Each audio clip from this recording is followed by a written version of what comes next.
Welcome, episode 4, y'all. Justin, how are you doing today? Good. I'm using a standing desk today, and so my dog is laying at my on my feet because she's needy. Let's She- show the viewers your dog. I'm wearing. All right, fine. Let's get a little like Simba thing. Oh, I was not expecting this. Oh, wow. She has decided to lay there today. This is my first time standing, and it's mainly because I wanted to be able to do this at your bad takes, so that I could ignore them. It's hard to follow up your massage story from last week, but I have an interesting topic I've been thinking about. It's not a funny story, but I'm curious your thoughts on so Hmm. with AI advancement. My fear is that it's going to pour over into sports, specifically in refs. And I'm curious, do you think that'll make it more entertaining to watch if like all the calls are exactly by the rule book, even if to the naked eye it seems like the right or wrong call, or do you like the humanness of refing? It's a good question. It also depends on the sport. Like baseball, yes, 100% AI. Like, go review. Oh, They I'd don't agree review with that. enough things. I Baseball very makes a much lot more agree. sense. It's already slow enough. Football, I don't think they'll ever totally disappear human refs. There is a side of it that needs to happen, but I'm okay if they go and check things out as long as they're just faster. Like, they take so long. The game already has enough commercials. So, Because what I'm picturing is like imagine that cameras get so good that AI is able to live be able to tell a like minute holding call compared to like a ref being able to make that call. And that's what worries me is like, will that take away yeah. from like the actual speed of the game? I think of Des Bryant's play where, they made that huge rule of like the three steps, had to make a Mm, football move, and they said he did it, complete the catch, even though he took like three steps, dove for the end zone. mm. Um, my argument is even with AI, that's like a judgment call. Ultimately, to me, it feels good in theory, but I really I think it wouldn't work. I think it just takes away from the feel of the game. Yeah, I don't think it'll ever be fully. I do think it's a good tool to Oh, I use. was gonna ask you that. I was wondering if you thought it would be the future. I don't think it's going to take over completely. I think it's a good tool to kind of take a look at, see what they say, but it should not be the, be Even all now, though, call. you have the refs in the sky back from New York, and I so it's don't like, mind it. But yeah, it has made calls quicker because before it was these refs going to the little TV and they still do that, but like waiting forever, trying to like, and these guys yeah. are stressed. They got the crowd. Anyway, I think it can help the game speed up, but it should not be the takeover. Yeah, I'm Um, curious how it evolves if it does, but yeah, what excites you about AI in terms of like, are you just excited to have more friends? that just find myself on Chat GBT right after these episodes, just getting See, some good social interaction. can you? I just like an AI could never be my best friend, and that's Maybe same with the refs. But I I think it think could get good you. enough. What would be what are some things that you would type into the prompt of a best friend for Matt? Make someone like Justin. Oh wait, do you smell that? do, do The you? football's back, baby. Training camps have started, and that is the smell of.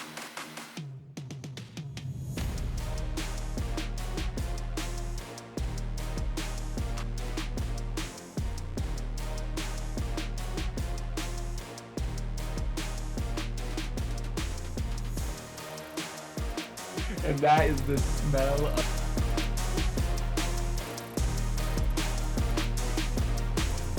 football's back, baby.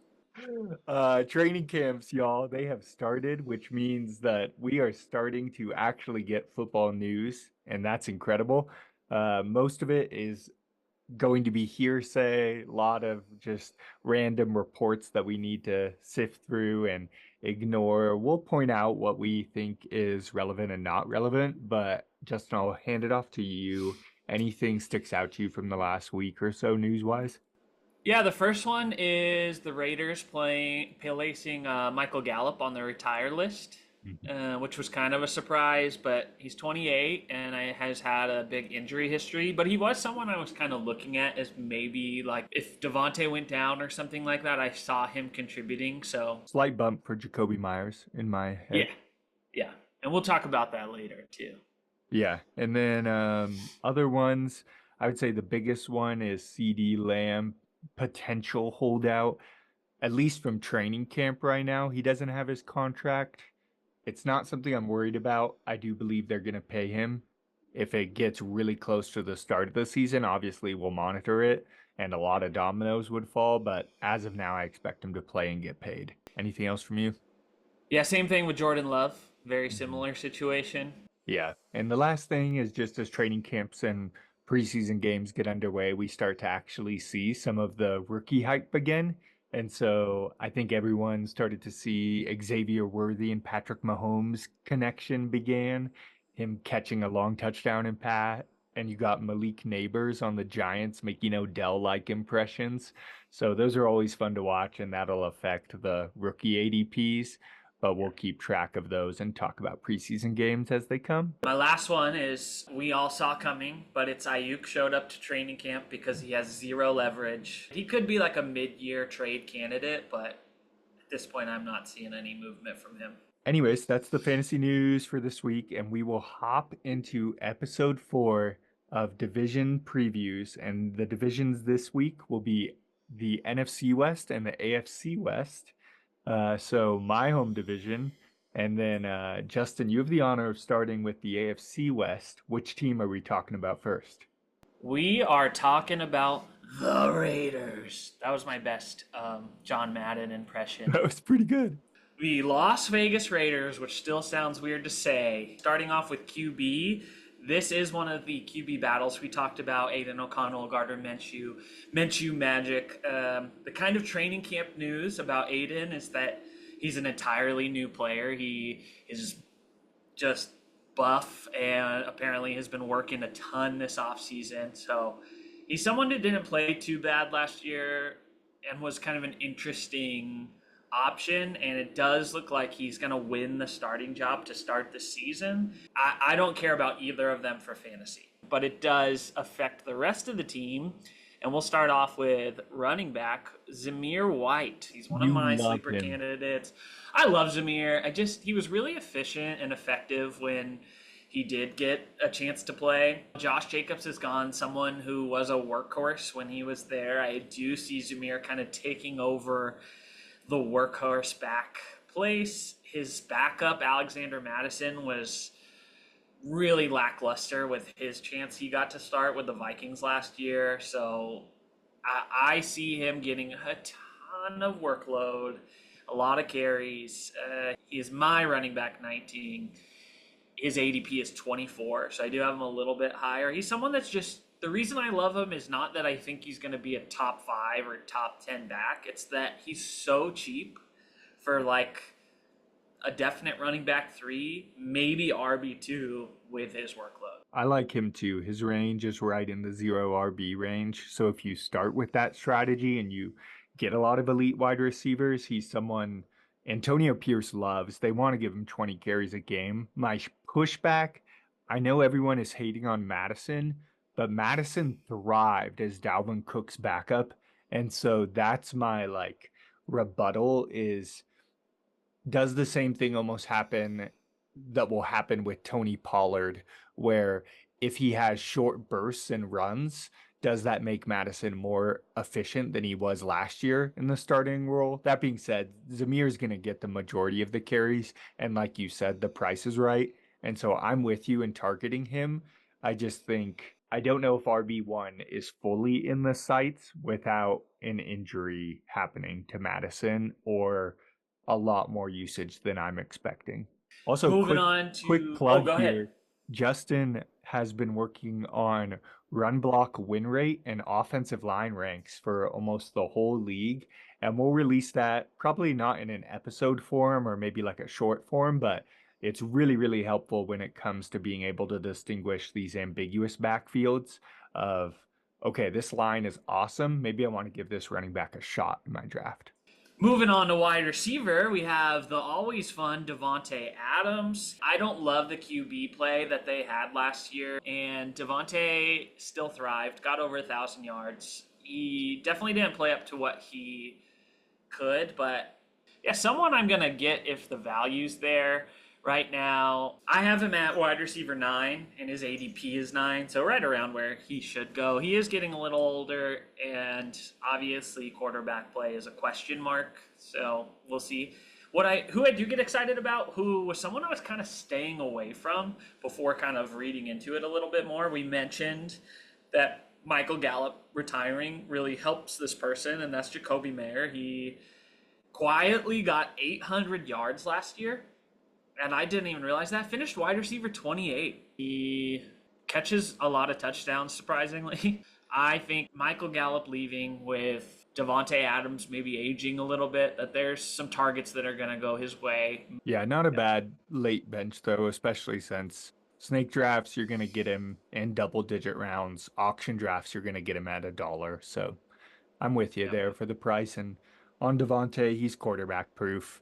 It's more of a floor play if I'm grabbing Devontae. I think the ceiling as he ages is starting to lower unless he gets traded at the trade deadline or something happens mid-season like that. That would change my thoughts there, but he's more of a floor play safe second round pick in my head. We won't talk about all tight ends, but this is a hot tight end I think I want to talk about. And that's Brock Bauer, someone who they Wait, drafted.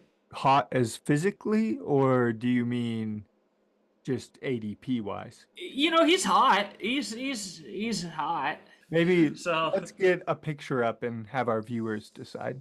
yeah, you decide. You need to get a headshot, and then this is a full body. Similar So to how fantasy love will work. we'll show a full body and your headshot, and any other photos you want to include. Maybe not. I don't. Maybe not. Brock is someone they drafted high this year. He's someone that is great with the ball in his hands. His ADP is 11, which is right where I have him. I wouldn't mind him if I miss out on those top tight ends. Yeah, I love Brock Bowers, most talented tight end prospect since Kyle Pitts. I just hate the landing spot in terms of you don't draft a tight end in the first round the year after you draft a tight end in the first round. It just more of an organizational issue that I have with the Raiders as opposed to Brock Bowers' talent. But if you wait on tight end, I'm with you. The ceiling can't get higher than Brock Bowers at tight end 11. Raiders win total 6.5. Pretty low. Which way are you going? The over. The over. Not much over, but I have the over. Like 7, or are we talking more? We're talking 7. Okay. I think I would take the under, maybe 6, maybe 5. I do love Antonio Pierce though, so the Antonio Pierce bump could give it a couple games. Yeah, you know what it is for me? It's the defense. I'm not saying they're going to be great, but that is enough for me to give them 7 wins. One of the weakest divisions in my mind too, so I think it's anyone's game after the Chiefs for second. The wins that I have them winning against are Chargers, Broncos, Jags, Buccaneers sneaking one out, New Orleans, Rams kind of sneaking one out, and the Falcons. Pretty nice schedule. All right, it's time. NFC West might be the best division in the NFL. I won't actually declare that, but I do think this is a strong, fun division. And for fantasy wise, we're talking about a ton of names in the NFC West. And we'll start with the team that has probably the most names of any other team in the NFL for fantasy. That is the 49ers, my rival, if you will. And so Niners, we'll start off with the quarterback, Brock Purdy, quarterback 11 for the industry. And honestly, I'm considerably lower on him. He does not much with his legs, and I think he's a fine streaming option, but really you're hoping for passing touchdowns instead of CMC rushing it in order to make it to the like average fantasy quarterback score for your week. And here we'll play a little game here, Justin. Over the past 5 years, how many yards do you think in a whole season has the quarterback one averaged rushing? Averaged. It's gotta at least be like 450. 660. Okay, Wow. Okay. Okay. huge. So rushing is a cheat code when it comes to quarterbacks. Now back to Brock Bowers. Do you have a guess on how many rushing yards he got last season? 250. 144. So that's Wow. that's not it for fantasy. Like that's my point. He's not running. He's not going to get quarterback one overall. And I understand Niners fans can be pretty confident in Brock and Brock's the quarterback. And I think that's a whole different discussion for real life. But for fantasy, I want a quarterback that's going to run, and Brock Bowers will probably not lose you your week, but he's not going to win your week at the quarterback position, which is why I almost never target him. I think we're gonna get a lot of hate because he's a great story. Mr. Irrelevant, becoming a starting QB, playing in a Super Bowl. I like him as a person. I want him to succeed. I just don't necessarily believe in his ability to be a top fantasy quarterback. I don't think he's just a scheme and play. He can make some things happen, but he's not someone that I really want fantasy wise. I have him as QB 16, which I think a lot of people will hate, but I'm not very I high have on him. that 20. Put him lower. I'm sorry to my brother who is a huge 49ers fan. Shout out Josh. We're not feeling him. Not feeling them. And speaking of not feeling them, we're going to move to the most controversial take I probably have with most industry uh, consensus, and that's going to be CMC at running back. And consensus is number one overall fantasy player. And I can't knock that, but I will say some points that may sway you off taking him from number one overall. So, first point, let's get the elephant in the room. No running back has ever repeated at number one in back-to-back seasons. I don't think we're going to buck that trend for the first time this year. And so that's my first. If you're a superstitious person, don't go against that trend. Second, he just turned 28, which is the dreaded running back cliff. Shanahan has said that they want to use him less, and Shanahan is one of the more trustworthy coach speak index coaches, which just means that when he actually says something, he usually means it. They go out, they draft a rookie running back along with two other running backs they have on their roster, and he's hinted at McCaffrey getting less than 20 touches a game, which is kind of the magic number to be elite. All of those things just rub me the wrong way in terms of I don't think he's quite as safe of a overall number one pick as everyone is hyping him up to be. And there is a ton of recency bias in terms of look at what he did last year and the year before. But if I'm on the clock at 1.01, I am not taking McCaffrey overall. I've only moved him down to RB3, number six overall. But because of that, every single time I'm not taking him at the one spot. I have him at 2. It felt difficult to do. I love McCaffrey. I think he might be one of the most complete running backs in the history of the NFL, and I'm not afraid to say that.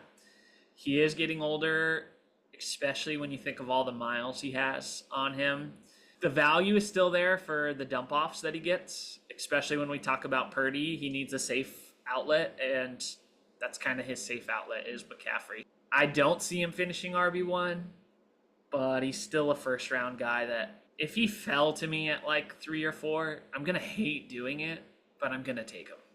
I'd agree. I just don't see him falling in any league there, which is why I almost have him in no mock drafts. Yeah.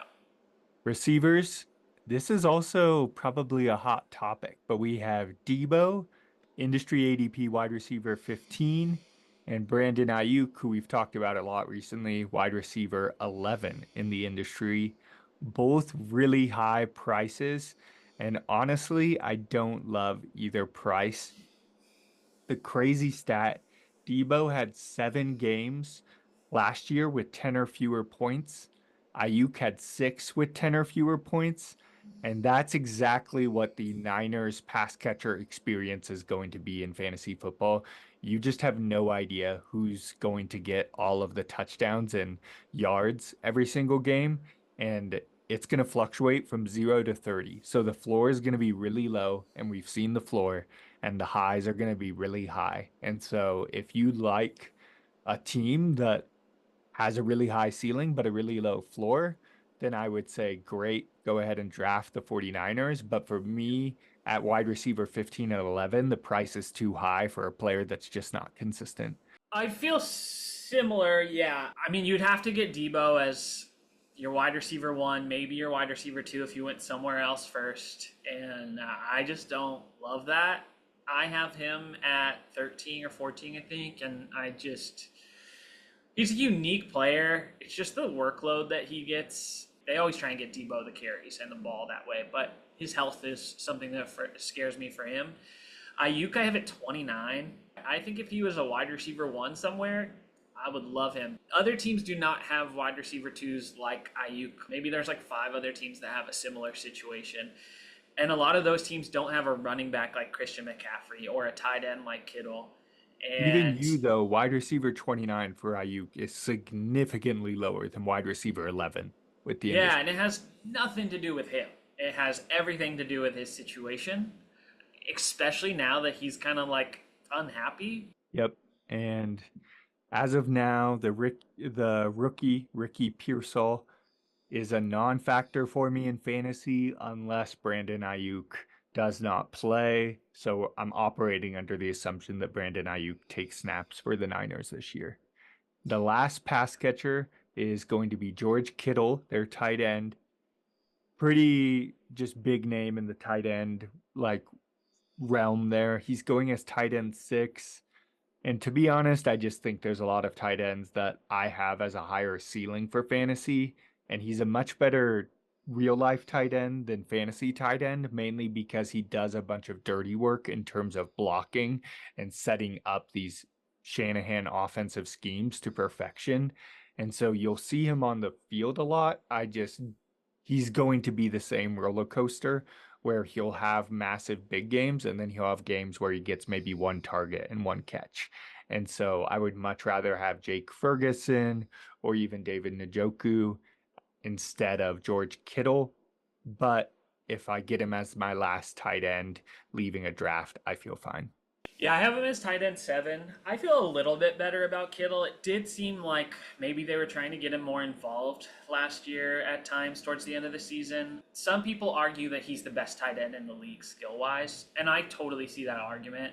Like we said, it's the situation of the inconsistency. Mm-hmm. I don't think you're drafting Kittle for his ceiling. I think you're drafting him for his floor that yeah, you're going to get a few really good games out of him. I'm not angry if I get him, but I think people still are pretty high on him that I don't think I could get him for the price that I want him at.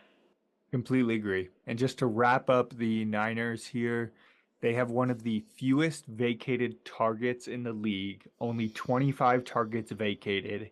And this typically represents a very similar looking offense to the previous year. So I think this is one of the easiest teams for us to predict what they're going to look like because it's going to largely look how we've seen it the past couple of years. And that is why, call me a homer, but I'm not targeting anyone on the Niners. I don't think the price is right on anyone. And Okay. we will have the win total at 11.5, which is massive.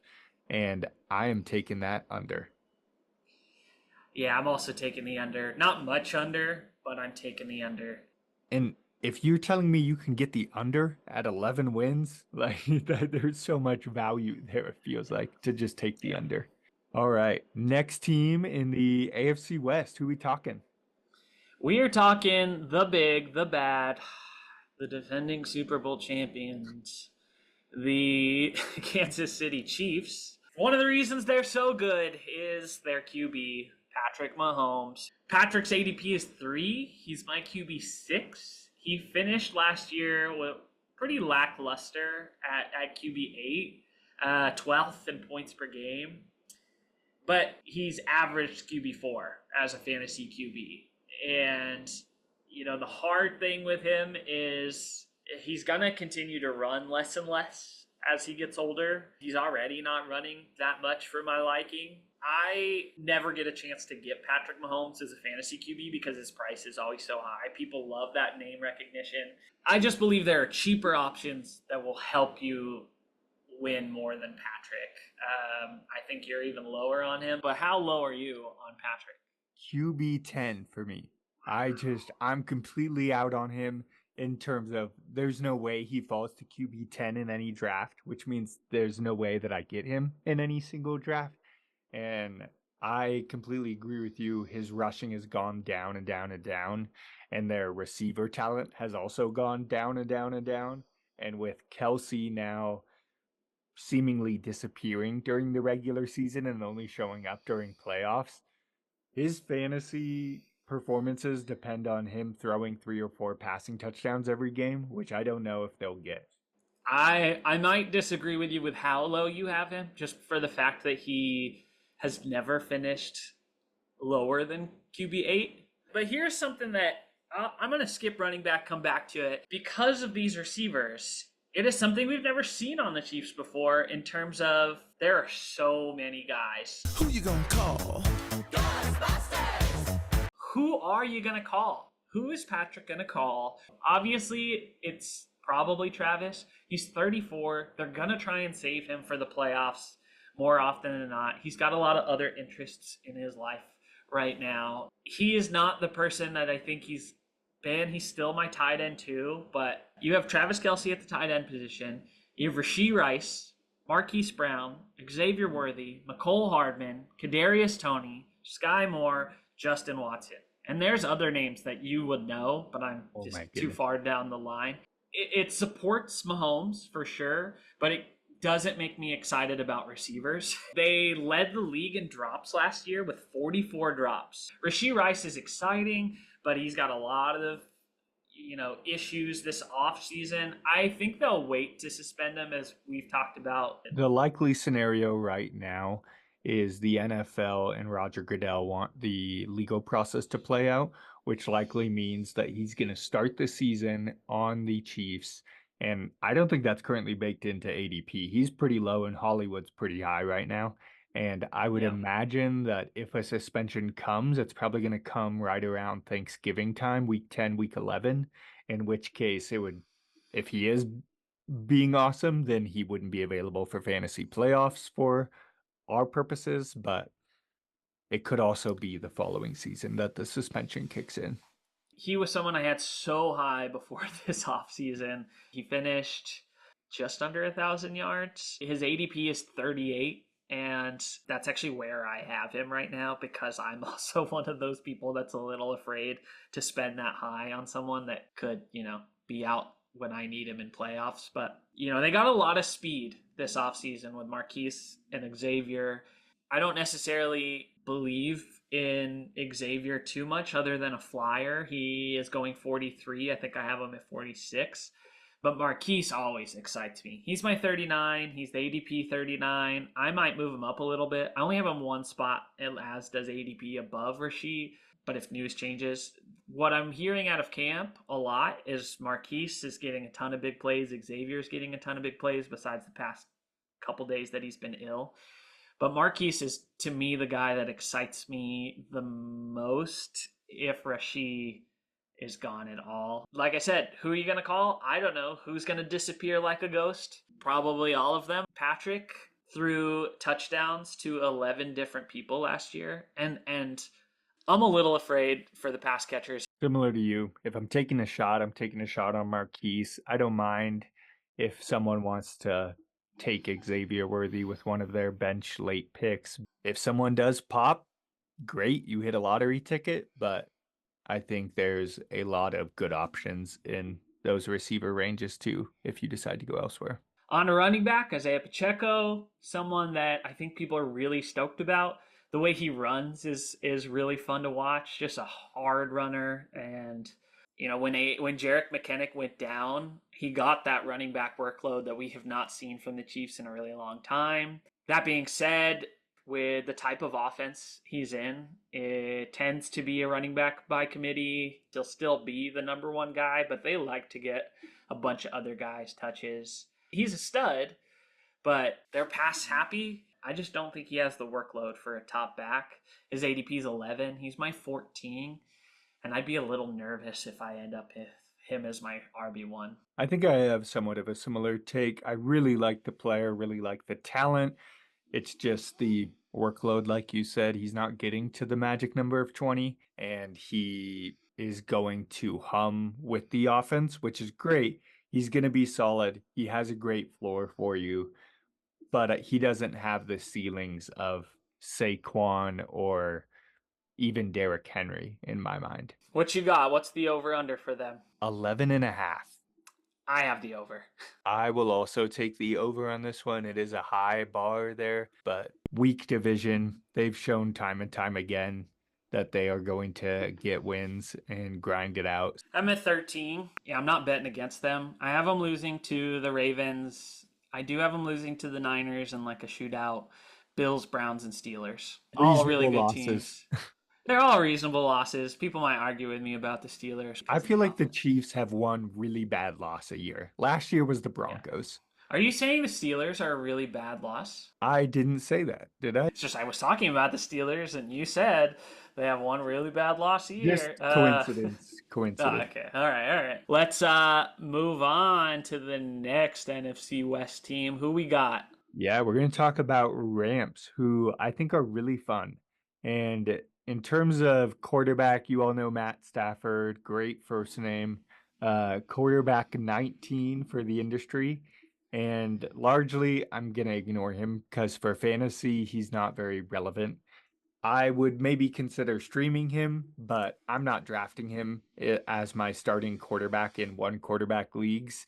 In terms of running back, though, they have Kyron, who is going as RB8, and Blake Corum, the rookie they drafted, as RB42. And they're both very intriguing for different reasons. Kyron was one of the most effective runners in 2023. Do you want to guess what his yards per carry was?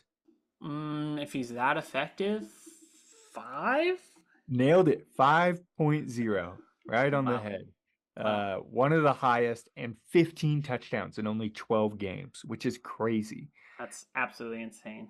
The concern for me for Kyron is coaching saying they want to use him less. He had one of the highest just snap percentages of any player last year. And then they back that speak up by going to draft one of the top running backs in the draft at Blake Corum. Just makes me a bit uneasy that they're going to actually do what they say they are going to do. That being said, you're going to get volume from him. He's a great first running back on your team. And right now he's going kind of middle of the second. And I don't love the price, but I think he has one of the higher ceilings of running backs in the second round. And for auction draft people, that's right around like mid $40 to low 50s. I think I'm willing to take a shot if I get him for price or he falls just a tad. I'm just not seeking him out. Whereas Blake Corum, on the other hand, I think is one of the top insurance backs in the league. And if anything happens to Kyron, which we've seen already in his short career, he hasn't been too durable. Blake Corum is going to be one of the top insurance backs because there is no one else there. And McVay loves using one running back. That's kind of my 2 cents on the Rams running back. Does Kyron get all the workload or does it alleviate a little bit to Blake? Kyron, I really like. I have him at running back 8. I like Blake Corum a lot too. So I really wanted Blake to go to a team that was running back needy. And he ended up going to maybe one of the least teams I wanted him to go to. Kyron scares me just at his price with them drafting someone like that.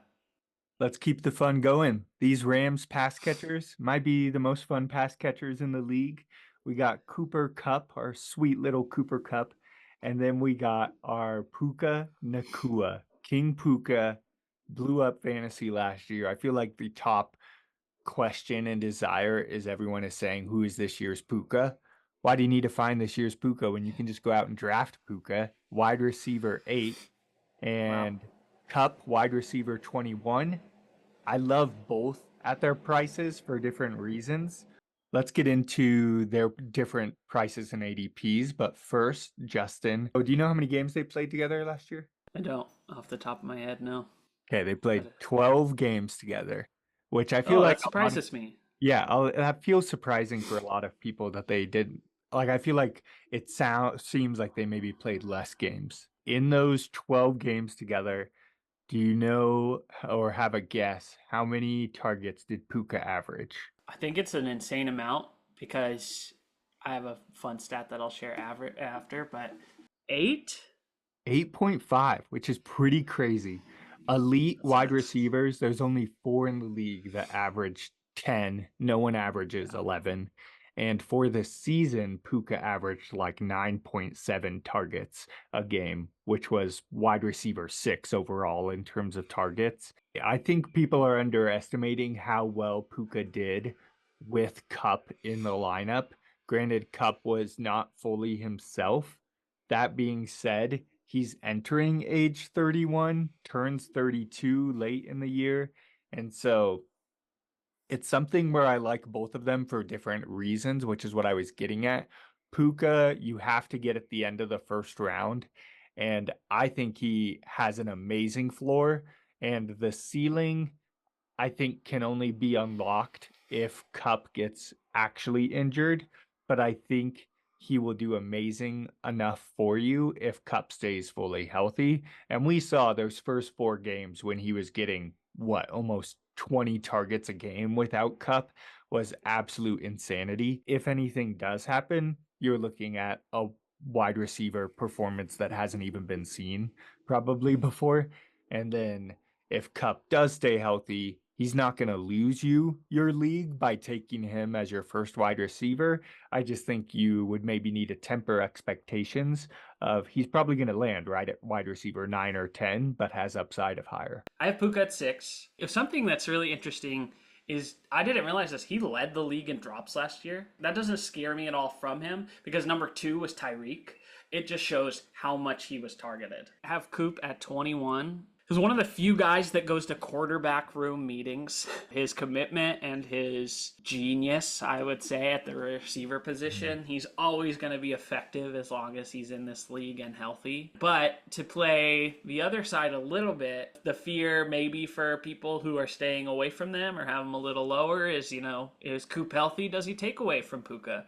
Or is Puka just going to fully ascend to that top wide receiver position where Cooper Cup just falls off? Yeah. Last little tidbit for our nitty gritty listeners.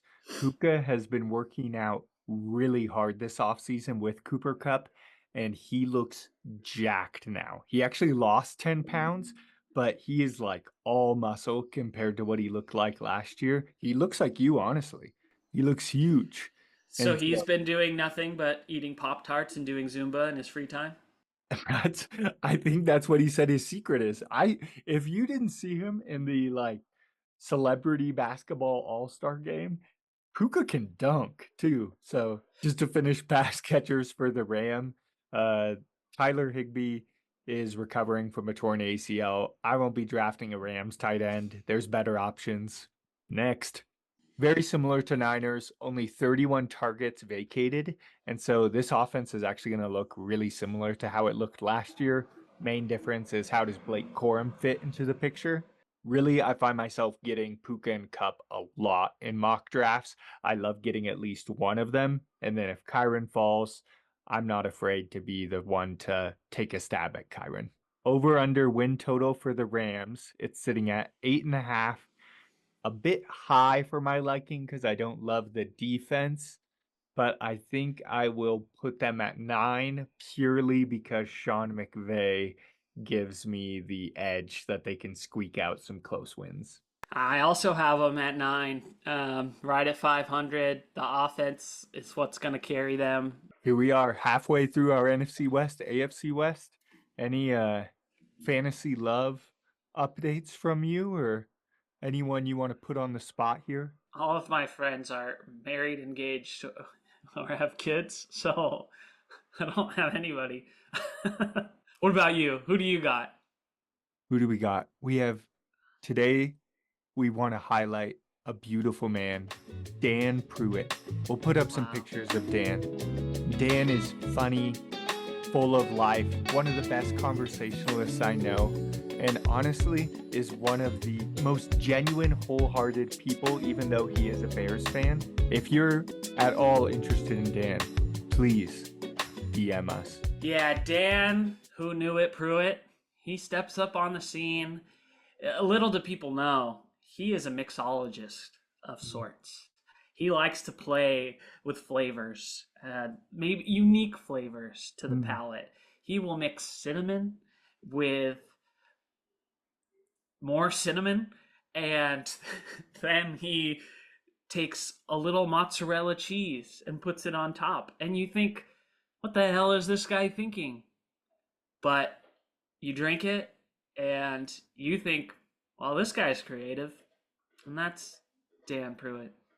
And if you want to kind of get a little flavor of Dan, let us know. Yeah, he'll share his flavors. I've never even met Dan, so I'm sorry if I've made you super uncomfortable. Story for you. I'm sure you've heard of the Joe Burrow hair Yes, the blonde, situation. terrible. Two things. One, this isn't the first time he's done this. But two, I just learned of a story that, if true, is insane of why he did it. Really?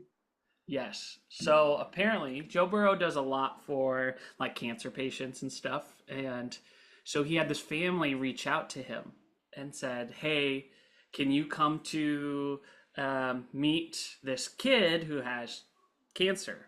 And he said, I have training camp. I can't do it. He said, "Is there anything I can do in the meantime to help out?" And they said, "He's shaving his head. Could you like buzz your hair, shave your head in solidarity?" And Joe said, "Of course, I'll do that." And there's a picture of him with just his shaved head. That is pretty cool if that's the reason he did it. Yes, but that's not all. He does it, sends a picture. This person says, "This was all a huge joke. We're massive Ravens fans. We just wanted to get you to shave your head." Oh, Super messed up. So they got this guy to shave his head. And so Joe was like, "Screw it, I'm just going to bleach my hair." And since he has this buzzed head, he just thought, might as well. So if that story's true, that is wild. man, I don't think I've told you this either. In high school, I had a friend, we were really into rock, paper, scissors, and we played 100 games of rock, paper, scissors over the course of like the whole school year, and the loser had to bleach their hair. And I'll tell you, I got really good at rock, paper, scissors. I wasn't the one bleaching my hair. First, I've never heard anybody say in the history of my life, we got really into rock, paper, Yeah. scissors. Two, oh, I would have loved it if you bleached your hair. So here is what it would have looked like if you did. Hopping back in, we got two more AFC West and two more NFC West teams. Who's our next AFC West team? Next AFC West team is someone real close to home for you, quite literally. That Uh-oh. is the Denver Broncos. Broncos country. Let's ride. Let's get a picture Uh, of Matt Lay up there too. Matt Lay is the biggest Broncos fan I know through thick and thin. Peyton Manning and Zach Wilson. He is there for it all. so I'm sure he's real disappointed in this year. Oh, the thing about Broncos fans is there's always a renewed sense of hope. Like, we can do this. Yeah. And that's what I love about them. No matter what they go through, they always start the year like, we can win the Super Bowl. Bo Nix is our savior. Troy Franklin, our king. And I respect it. But they are coached by Sean Payton, one of my least favorite coaches in the NFL. And we'll start with another reason why it might be a struggle this year, and that's the QB situation.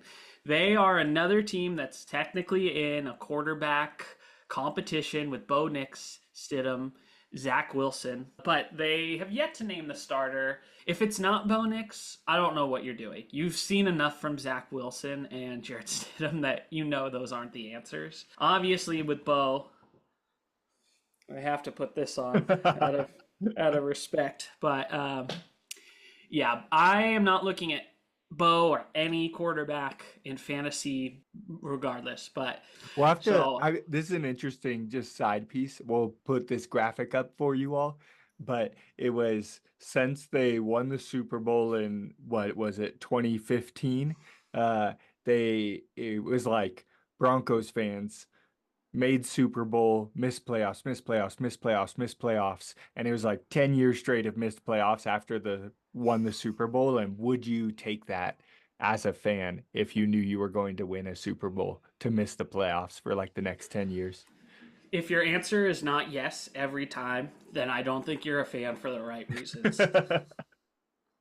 Unless you're They've like a been too. Chiefs fan and you're like, oh, we want multiple. Yeah, Greedy. greedy, greedy. Anyways, Anyway, pass catchers.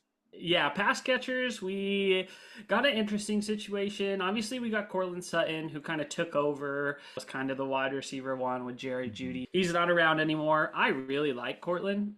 He just has had the unfortunate situation of never really having a quarterback to throw to him. His ADP is 45. I have him at 40. They went and got Josh Reynolds, who doesn't really do anything for me, honestly. And Marvin Mims Jr., also, I'm not really doing anything. But the next guy who's technically 4 or 5 on the depth chart is Troy Franklin. And I would actually call him my sleeper on this team. Yeah, for our And he's listeners, get your pens out right now because this is the sleeper you want to take note of.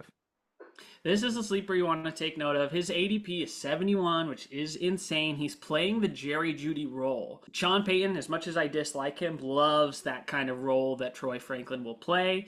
Not only is he kind of taking over that role, he's got his college quarterback in Bo Nix. They're going to have a connection. They're going to try and get him the ball. I think if he really ended up in any other situation, I wouldn't be looking at him at all. But the fact that he got his quarterback and is on an offense that's going to try and utilize his skill set, I don't mind taking a last flyer on him, even in a 12 team league. So I completely agree. Both those points, actually. Sutton and Troy are the only two I love. And Troy is really, really late. Your very last pick, $1 or snake draft, you can get him in the very last round. And it would not surprise me if Sutton is traded before the trade deadline too. And just the path to competition for Troy to maybe lead this receiving core is pretty minimal. And so there is a lot of upside and the talent is there and opportunity, which is exactly what you want in your last pick of the drafts. So that puts us at running back here. Oof. Javonte Williams. He looks a lot better this offseason than he did the previous offseason. I think he will come in and hopefully kind of show what he has flashed in the past. I have him right at ADP myself, and that's 31. If he's my RB3, I'm stoked. The problem is Jaleel McLaughlin looked awesome last season. And so what's going to happen is he's probably going to be that change of pace back. He's definitely going to get some passing work, especially when Bo is looking to dump off. I think that if Javonte gets hurt at all, Jaleel's going to look awesome. A lot of people like Audric Estime, who was drafted in the 5th Mhm. round. I'm not really taking a chance on him if it in 12 teams for sure. But Blake Watson has also flashed in training camp. I'm staying away from both of those guys. I like Jaleel and would not be afraid to take him towards the end of the draft. Yeah, he's very cheap. He's actually the one that I think will end up being the starter. This is a backfield that I think will learn a lot about during the preseason games, how it's going to be deployed in the regular season. And I think there is value for the one that will get the majority of the work. I'd imagine that as drafts start to happen mid-August, late August, we have a better picture of who that value will be, but they're all dirt cheap right now, which is the great thing. Also, for fantasy purposes, Broncos don't have a tight end. Yeah, I'm not going for anyone. What's their over under? Over under. Poor Position. Broncos are sitting at a 5.5 over under. But you know what's lower? Is mine. Give me the under. Oh, I actually call me crazy. I think the Broncos surprised people a little bit this year, and I think we hit 6 wins with hope for the future. And yeah, I'm taking the over. You know, we know you living in Denver, you got a lot of Broncos fans that listen. Evans is my girlfriend's sister's boyfriend, and he's a big Broncos fan. I'm sorry, but I have him at 3 wins. Oh, Someone has to lose in this division. I have them with a win against the Chargers, the Raiders, and the Panthers. next NFC West team, really fun compared to last year. We're going to be talking about the Cardinals. And the biggest thing here in the offseason is Kyler Murray is 100% fully healthy again. Great reports recently about his like agility and ability to run being fully back to 100%. I'm really excited about him as a quarterback. Right now, industry ADP QB9. I'm significantly higher on him. And quarterbacks that run are cheat codes, and it feels like people are discounting Kyler a lot. They go out and they get what is almost the consensus top wide receiver in the draft. They have a stud young tight end. They have a pretty solid running back core. This offense is going to be humming. It's not them that I'm worried about. It's more the defense I'm worried about. For fantasy, it should be tons of points, lots of fun, fast-paced offense. Kyler is someone I'm targeting in drafts just because of how much of a discount you can get him for. You have him a little higher than I do. I have him at 7. People are sleeping on Kyler, and they kind of always have. They think this short baseball player is not for me. I like his ability to run. I like his ability to extend plays is bar none. I would be excited if I waited a little bit on those top tier QBs and ended up with him at 7, just outside the top tier. I'd be stoked. Let's do a fun little game here. His last full healthy season was 2021. What do you think he averaged points per game? Give me 18. 22.2 points per Ah, game. And 22.2 would have been the second highest of all quarterbacks in fantasy last year, only behind Josh Allen, who sits at a staggering 24. But if you're telling me wild. that he's actually fully healthy and he's anywhere close to that 22 points per game, he's going to easily break the top 5 fantasy quarterbacks, which is why I'm so high on him. I want to see the durability and I want to see the offense actually allow him to fully run like he does, but very excited about Kyler. Yep. And speaking of his stud wide receiver, let's talk about the pass catchers. Marvin Harrison Jr. might be going as one of the highest rookies being drafted ADP wise we've seen in a long time. Wide receiver 9. This is real close to his ceiling, which is what scares me a lot. Don't get me wrong, talent is there. Opportunity is going to be crazy. He is one of their only pass catching options besides Trey McBride. At wide receiver 9, a lot of the arguments I'm seeing is well, look at Justin Jefferson, who finished as wide receiver 6 his rookie year. Jamar Chase finished as wide receiver 5. Puka Nacua just finished as wide receiver 4 overall. The difference of all of those stories is every single one wasn't being drafted as wide receiver 9 the rookie year. The price to me is just way too high. I'd be excited and I like him a lot, especially in a dynasty or keeper league like we play in. I just think you need everything to go right for that to almost pan out. And as a rookie, that's what scares me the most. I have him at 10. Even if I took him at 10, there is a little bit of a fear there. But I will combat that a little of just like his situation is maybe the best situation he could have gotten put in with Kyler, obviously, and being really the only guy besides Trey McBride to take that target share. I would be really excited to have him at 10. I think everybody would really be excited to have him at 10. But yeah, I mean, you are choosing to take him over a lot of other proven guys. Yeah, I mean, don't get me wrong, he's one of the most fun players to have on your team, and it's fun to have the new fantasy toy, especially depending on your format, if it's Dynasty or Keeper. Just a very high price for Marvin right now with the industry. And the other pass catcher I love a lot more for his price, and that's Trey McBride, going as tight end 3 overall. But really, it's a pretty big drop off after Laporta and Kelsey when it comes to mock drafts and auction drafts. You can get him for much, much more reasonable in the fourth or fifth round. In an offseason interview, he's awesome. He just wants to like take things to the next level.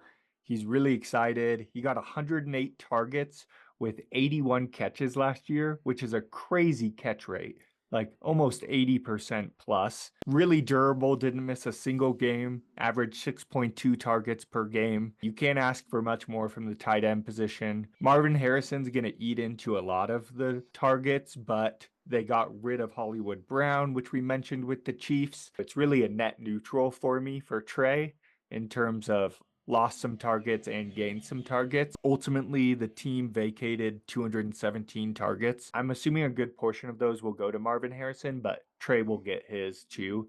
And he's someone I love targeting in drafts. I have him at 3. If I am snake drafting and I get him in the 4th or 5th, I am stoked. His average is $14 in auction drafts. And I would spend a little bit higher than that. Kittle's going for like 19, and I kind of would be willing to spend that Kittle price. I completely agree. Very, very much love that price in auction. Last group here we'll talk about the running backs is James Conner is going as running back 21.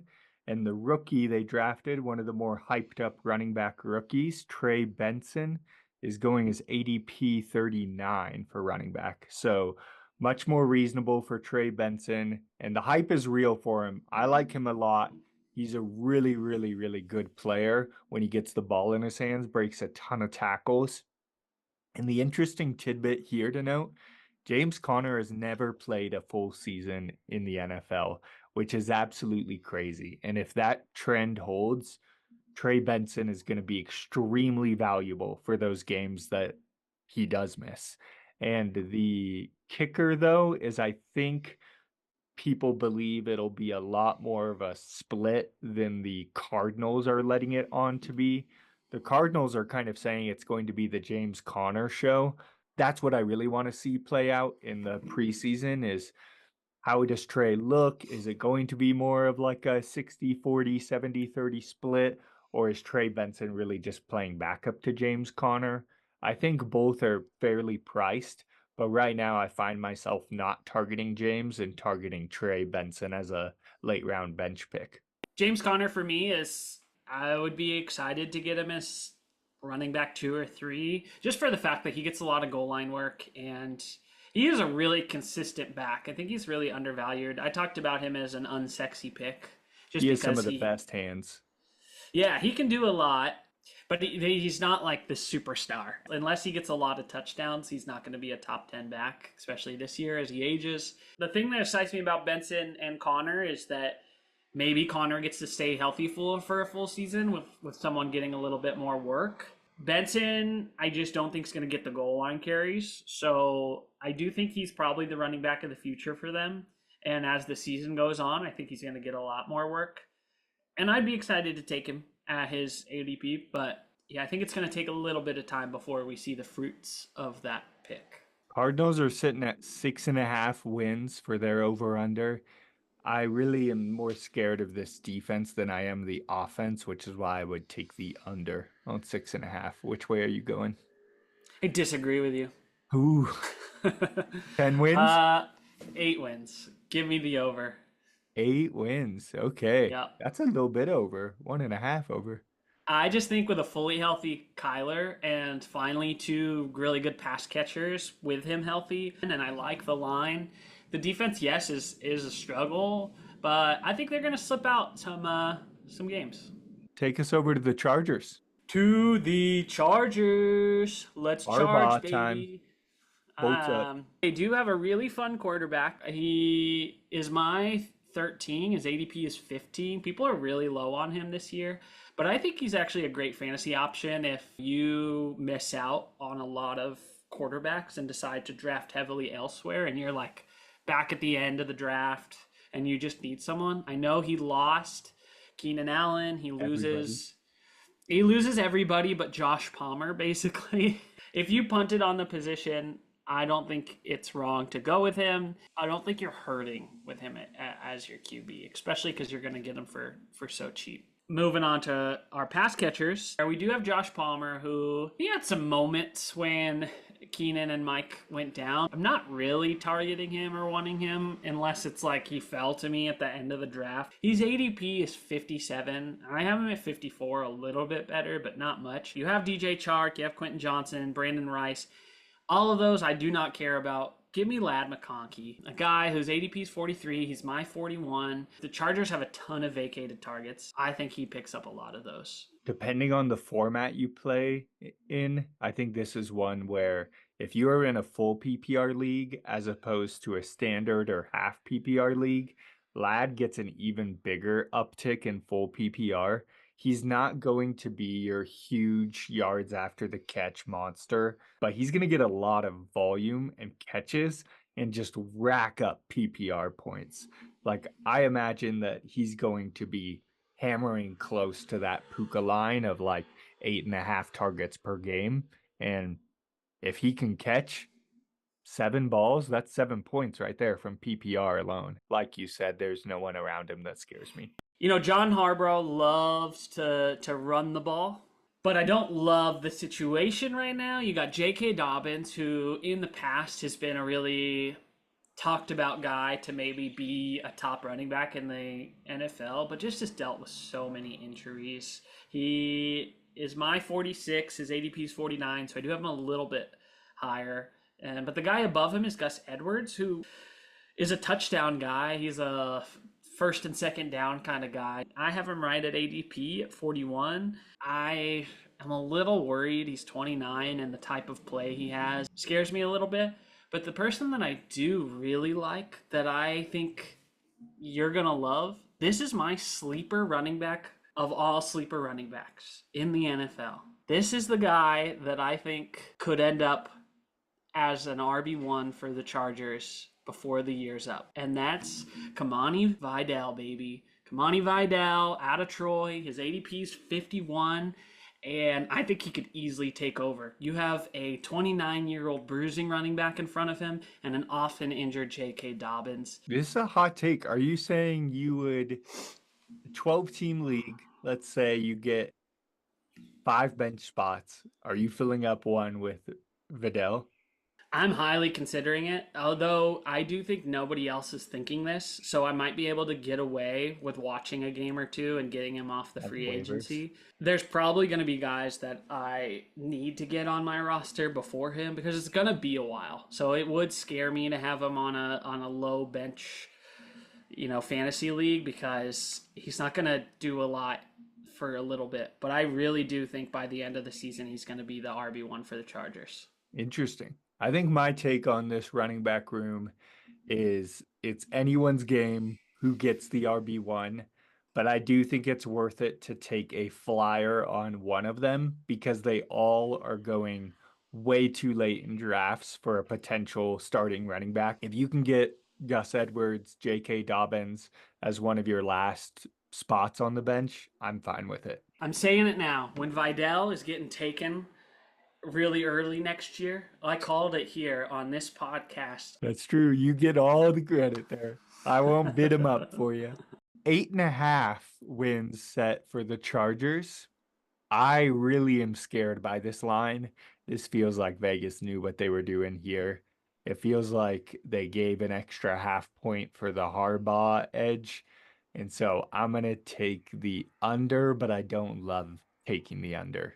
Give me 11 losses. I got the under too. Give me 7 and 11.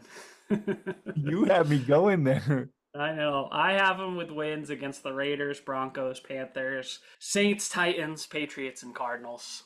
Okay, AFC West is wrapped up. How do you see the division shaking out? What are your standings? At the bottom, obviously, Broncos. Then it's the Chargers at 7-11. Then I have the Raiders also at 7-11. And then finally the Chiefs. I gave you a hard time about the Broncos, but they're bottom of my list too. But where we differ is I go Raiders in third, Chargers in second, Chiefs winning the division yet again. Should we wrap up with the next Super Bowl champions, your Seattle Seahawks, NFC West, baby. Mike McDonald era begins, Pete Carroll era ends. And we still got Geno under helm. The industry hates him. Quarterback 23. And he is going to outperform this. I am so confident in this. I'll make any bet you want that he outperforms quarterback 23. The disrespect is unreal. In 2022, he finished as QB5, and you're not even going to let him break the top 20 in a more pass heavy offense under Ryan Grubb. It's just ridiculous. I don't have him in my top 10, but I expect him to be a great streaming option, depending on the defenses that we're playing and the teams that we're matched up against. We have a pretty light schedule, to be honest. For anyone that didn't know, Ryan Grubb actually was the offensive coordinator of the Dogs, the pass heaviest offense in college last year, and he'll be taking that to Seattle, where you can expect him to also be very, very pass happy. That being said, Mike McDonald is a defensive minded coach, will like to run the ball. I expect it to be somewhat balanced, but anything is going to be more of an upgrade from Pete Carroll's run first approach. I'm just picturing this scene now. Maybe we'll add this scene in. Hunger Games catching fire. It's at the end of the movie. President Snow is watching Katniss in the games, and then he leans in close and he's like, "Let it fly, Miss Everdeen. Let it fly." That's going to be Ryan Grubb on the sidelines with Geno Smith. Like, let it fly, Geno. Where do you got Geno? Nowhere? 17. So I definitely have him higher than ADP. The only thing kind of holding me from making him higher is I actually think you're right with how the schedule is not that hard for the Seahawks. And so I think they're going to be up and run out the ball a lot. So this is one of my hottest tips that's going to give you edges to start the fantasy season. But my most draft defense, if you play in a league with defenses, is going to be the Seattle Seahawks. Because guess who comes to town? Is the team you just slandered, the lowly Broncos. Week 1, we get a rookie quarterback in Bo Nix. And week 2, we get a rookie quarterback in Drake May. This defense is going to be massively upgraded from last year. And it's going to be defensive point just extravaganza week 1 and 2, and that's going to be the defense that I'm targeting at the end of my drafts because no one else is going to, and they get 2 rookie quarterbacks back to back to start the season. Yeah, Matt said he's willing to pay $15 for them or take them in like the 3rd round. So try and get them before that. But let's talk about the running back room. So, shocker, our whole offense has not changed at all really in this offseason. So the running backs are still Ken Walker and Zach Charbonnet. So Ken Walker's ADP with the industry right now is running back 16 and Charbonnet is running back 41. I really like Ken Walker at his price. Charbonnet, I'm not going to really speak on. He's more of an insurance back, and I think he's one of the better insurance backs if anything does happen to Ken Walker, but I'm not targeting him in drafts. There's other places I like to go more. Ken Walker, I do love. The little tidbit here is he had 56 missed tackles last year, which was 5th most amongst all running backs. So really, really effective. It was mainly just poor offensive line that led to his just demise. And so I think offensive line is upgraded. The offense is going to just be just more firepower as a whole. And so I'm really excited about him. I really like him as an RB2, and you can get him largely 3rd, 4th round for decent in auction draft too. Yeah, I'm a fan of Ken. I have him as RB11. If Ken has any injuries, I will walk her over and grab a glass of Charbonnet. Boo. Boo. I appreciate the feedback. Boo. The knock on Ken Walker has been he's not been a good pass catcher in the past, but Ryan Grubb wants to change that and is actually starting to employ him to be more of a pass catcher, which only gives him a bit more of an uptick in value this year in my mind. And speaking of pass catchers, we might have the best three in the league. I'll say it. Maybe Bears outdo us, but it's close. And so we got DK is wide receiver 18. Jackson Smith Najigba is wide receiver 42. And we have Tyler Lockett at wide receiver 47. All are reasonably priced, but I sadly have to say I think this is the end of Tyler Lockett's fantasy relevance. Let's give a toast to Tyler for all his good games. I think he might be due for one or two more big ones, but I think this is going to be a changing of the guard from Tyler to JSN. Um, and my big call outs here is Grubb moves receivers around a lot in his offensive schemes to get mismatches. And I'm really excited about the mismatches for DK. And DK is obviously the much higher draft one. And I think it's reasonable price for DK, but the receiver I tend to lean towards in this offense is JSN. And the reason being is because Geno Smith targeted slot receivers at the second highest percentage in the league last year at 68.7%. And JSN is going to be playing out of the slot and moving around, which is why I think Geno will have a propensity to hit JSN a lot more as one of the best route runners in the league. I think he's going to massively outperform his 42 ADP, but I'm excited about him and DK. Wanted to disagree with you more. I do think Lockett is kind of on his way out. I have him at 49, though. JSN I have at 45, and DK I have at 17. I think a lot of people think the same about JSN coming into this sophomore season. Let's play a little receiver game again. I'm going to give you JSN on one side, and I'm going to give you receiver being drafted around him on another. You tell me JSN or that receiver. So Okay. First, we got JSN or Rashee Rice. Give me Rashee. Okay. JSN or Christian Watson. Give me JSN. JSN or Jordan Addison. That is very close for me. If Addison had somebody else throwing to him, I'd say Addison. Give me JSN. We got four more. Xavier Worthy. Give me JSN. Cortland Sutton. Cortland. Let's bring this a little closer to home. JSN or Rome Odunze. In my standings, it goes Rome, then JSN. Oh, So I'm gonna go Rome, but it is a close one. I think I know which way you're going on this one, though. Lad McConkey. Lad. So those are the receivers that are going right around JSN, which you can kind of see. Like there is some that Justin's a lot more excited about, but JSN also pretty fairly priced at his ADP. And so that's kind of why he's one of the bigger targets there. And then Noah Fant, our tight end. I'm not talking about for fantasy. Tight end 24, and he's going to stay there. See you on the waivers, Noah. And the Seahawks vacated only 64 targets. Offense will look a bit differently because it is going to be Grubb and not Pete Carroll, but I still expect it to largely be the DK, JSN, and Ken Walker show. Seahawks have the most disrespectful over-under in the whole league, set at 7.5.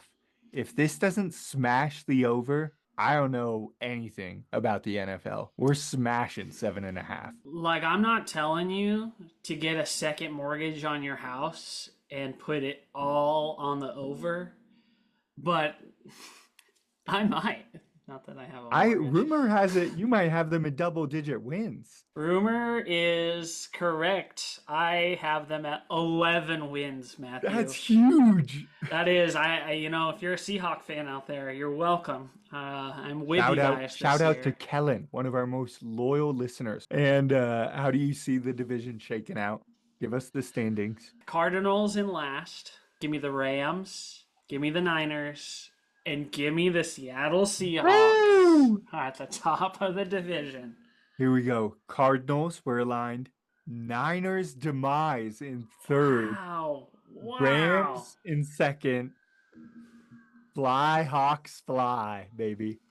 We're in first. Man, you are a wild, wild man. I felt like a really hard time giving the Niners 10 wins. Like, oh man, this is low for them. You have them as third in the division.